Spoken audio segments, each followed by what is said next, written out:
लोकसभा चुनाव में हार के बाद लगातार कई सारे आंकड़ों को लेकर बीजेपी काम करती हुई नजर आ रही है। इन आंकड़ों में कुछ आंकड़े ऐसे हैं जिन्होंने कार्यकर्ताओं के लिहाज से विश्व की सबसे बड़ी राजनीतिक पार्टी कही जाने वाली भारतीय जनता पार्टी के लिए ये आंकड़े आंख खोलने वाले हैं। लोकसभा चुनाव में राजस्थान की 25 में से 4 सीटों के 31 बूथ पर बीजेपी को सिर्फ 0 वोट मिले हैं, यानी कि बूथ पर किसी भी बीजेपी के अध्यक्ष या पदाधिकारियों के साथ साथ कार्यकर्ताओं ने भी अपनी पार्टी को वोट तक नहीं दिया।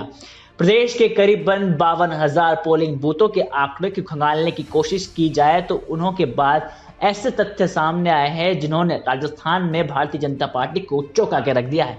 ये बूथ थे सीकर, झुंझुनू, जयपुर शहर के साथ साथ जयपुर ग्रामीण और बाड़मेर जैसलमेर लोकसभा क्षेत्र के।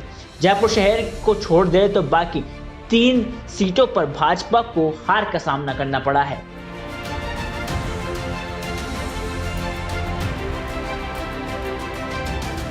वहीं अगर हारी हुई इन सीटों की बात करें तो जिनमें 31 बूथों पर भाजपा को 0 वोट मिले हैं, इनमें 28 बूथ बाड़मेर जैसलमेर लोकसभा क्षेत्र के हैं। झुंझुनू, सीकर, जयपुर शहर लोकसभा में एक बूथ ऐसे हैं जहां से भाजपा को किसी ने वोट तक नहीं दिया। 4 लोकसभा क्षेत्र बूथ पर ऐसे हैं जहां भाजपा को 0 वोट मिले हैं। इनमें जयपुर शहर इकलौती सीट है जहां से भाजपा प्रत्याशी मंजू शर्मा ने हालांकि जीत जरूर दर्ज की है, लेकिन ऐसे में पार्टी के ऊपर बड़े सवाल खड़े होते हुए राजस्थान में नजर आ रहे हैं। पूरे प्रदेश के 31 में से 28 बूथ बाड़मेर जैसलमेर लोकसभा सीट के थे जहां से भाजपा प्रत्याशी कैलाश चौधरी को 0 वोट मिले थे।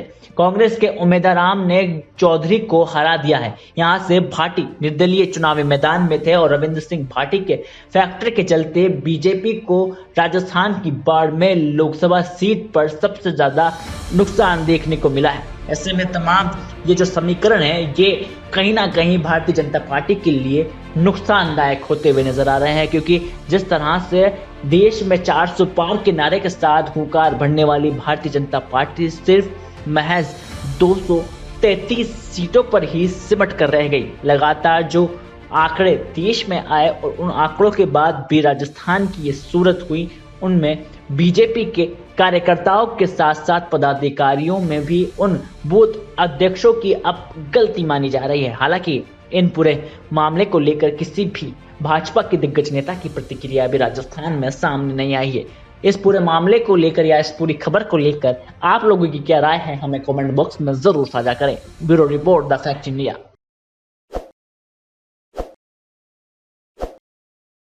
ताज़ा खबरों के लिए विजिट करें द फैक्ट इंडिया की वेबसाइट और डाउनलोड करें द फैक्ट इंडिया ऐप।